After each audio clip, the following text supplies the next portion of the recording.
Bienvenue sur la chaîne Tour d'Afrique News. On commence avec cette actualité.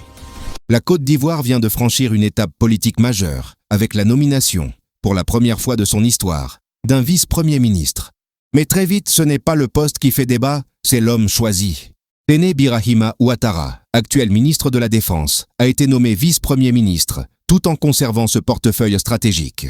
Un détail que beaucoup n'ont pas manqué de relever. Il est le petit frère du président Alassane Ouattara. Depuis cette annonce, les réactions se multiplient. Sur les réseaux, dans les médias, dans les discussions de rue, une même question revient. Pourquoi créer ce poste maintenant? Pourquoi confier autant de pouvoir à un membre de la famille présidentielle? Pour certains, il s'agit d'un choix de continuité, de stabilité et d'expérience, dans un contexte sécuritaire régional tendu. Pour d'autres, cette nomination ressemble à une préparation silencieuse de la succession, une manière de positionner progressivement un héritier politique au sommet de l'État. Alors, faut-il y voir un simple remaniement gouvernemental? Ou un tournant stratégique dans l'avenir politique de la Côte d'Ivoire? Dans cette vidéo, on va revenir sur les faits, le contexte et les raisons pour lesquelles cette nomination fait autant jaser. La grande nouveauté dans la configuration de ce gouvernement, c'est évidemment la création du poste de vice-premier ministre tenu par Téné Birahima Ouattara, vice-premier ministre, ministre de la Défense. Analyse, commentaire, messieurs.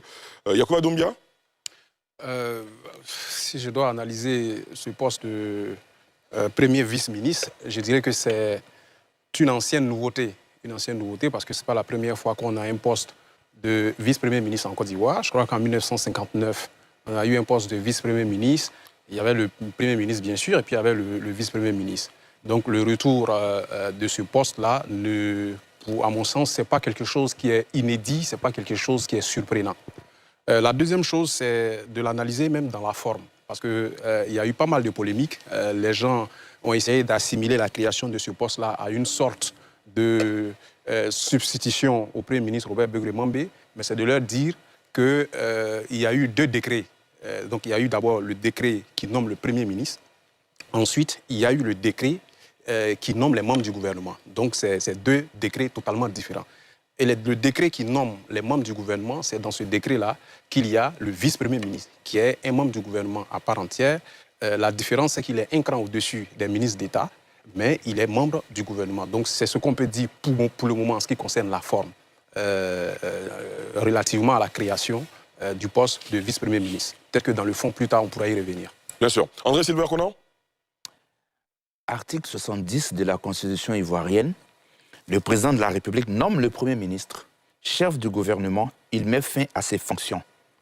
Et dans l'alinéa 2, l'article dit, sur proposition du Premier ministre, le président de la République nomme les autres membres du gouvernement.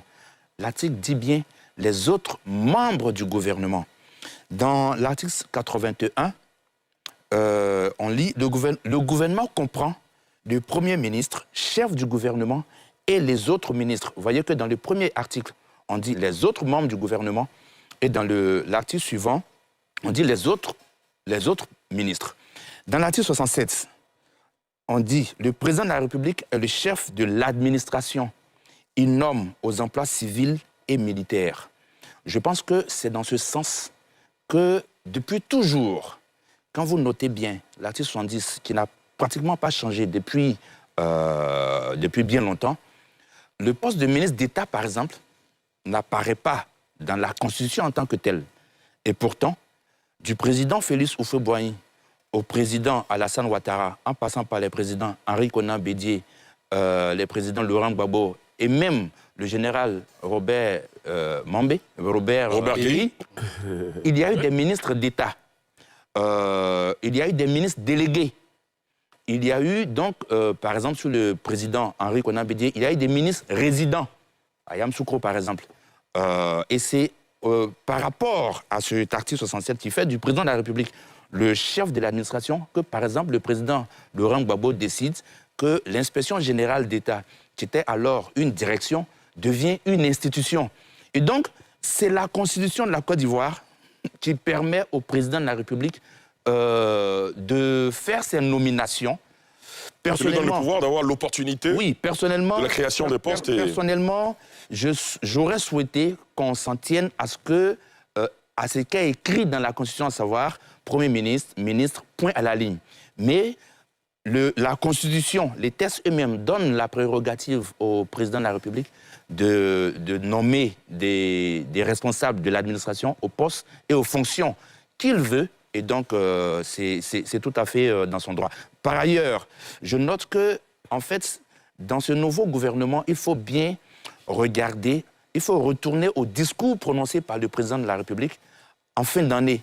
Vous noterez qu'il avait mis l'accent sur la défense et la sécurité. Donc, c'est une mise en puissance de la défense du fait du contexte sous-régional et international.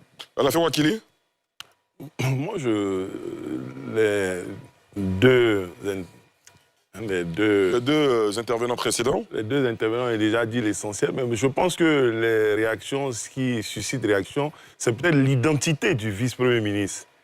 Puisqu'il vient d'être démontré que ce n'est pas un acte illégal, ce n'est pas un acte inconstitutionnel, ce n'est pas un acte antidémocratique. Je pense que c'est l'identité et la personnalité du vice-premier ministre qui dérangent.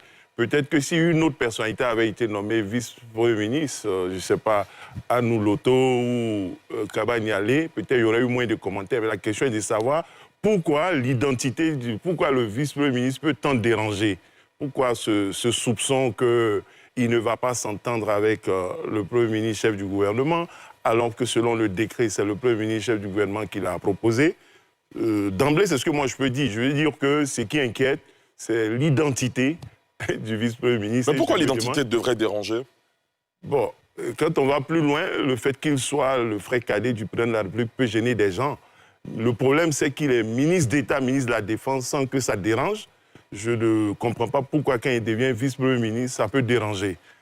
Il était ministre d'État, ministre de la Défense. Il a été ministre à la présidence de la République. Il gère l'armée de Côte d'Ivoire, un domaine important, un ministère de souveraineté. Il le fait bien d'ailleurs, ça ne dérange pas.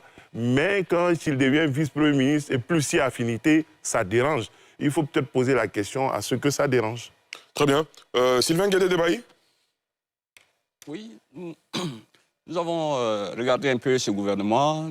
Je dirais que c'est un gouvernement RHDP avec ses particularités, avec ses points forts et ses points faibles. Ce que je voudrais noter également, c'est que normalement, en Côte d'Ivoire, la nomination des membres du gouvernement est à la discrétion du président de la République. C'est son pouvoir discrétionnaire de nommer les hauts fonctionnaires, les ministres. Et donc, là-dessus, je pense qu'il n'y a pas de polémique possible, puisque, au regard de la Constitution... Bon, c'est-à-dire que le président de la République peut créer, par exemple, un vice-ministre de l'Éducation nationale, tout à fait. deux vice-ministres des ressources animales et halieutiques, des ministres adjoints. Il a cette opportunité, selon le développement fait par André Silva-Coulon. Et c'est légal. Voilà, c'est pour ça que je dis que c'est vraiment à sa discrétion. Et c'est lui qui sait pourquoi il nomme tel ou tel à tel ou tel poste. Mais il y a aussi, comme dans toute entreprise, on parlerait de fiche de poste. Qu'est-ce qu'il met là-dedans? Qu'est-ce qu'il met dans cette dénomination? Donc, à ce niveau, pas de problème. Justement, je vous demanderai tout à l'heure, qu'est-ce que vous pensez qu'il y aura dans ces prérogatives? Oui, mais si vous voulez, vous pouvez anticiper. C'est un vice-premier ministre, c'est-à-dire que d'emblée, on dirait qu'il supplée le premier ministre quand il n'est pas là. Voilà. Bon, et qu'il coordonne aussi l'action gouvernementale. Ah, tout à fait. En tant que ministre d'État par le passé, c'était comme une fonction de vice-premier ministre qu'il assumait déjà. Donc, dans ce gouvernement-ci, le président a décidé de clarifier beaucoup plus sa position dans l'ossature. Je note également que dans ce gouvernement RHDP, il y a des carriéristes. Quand je dis carriéristes, ce sont des gens, des ministres qui ont commencé depuis l'ère Ouattara et qui continuent encore. Anou Loto,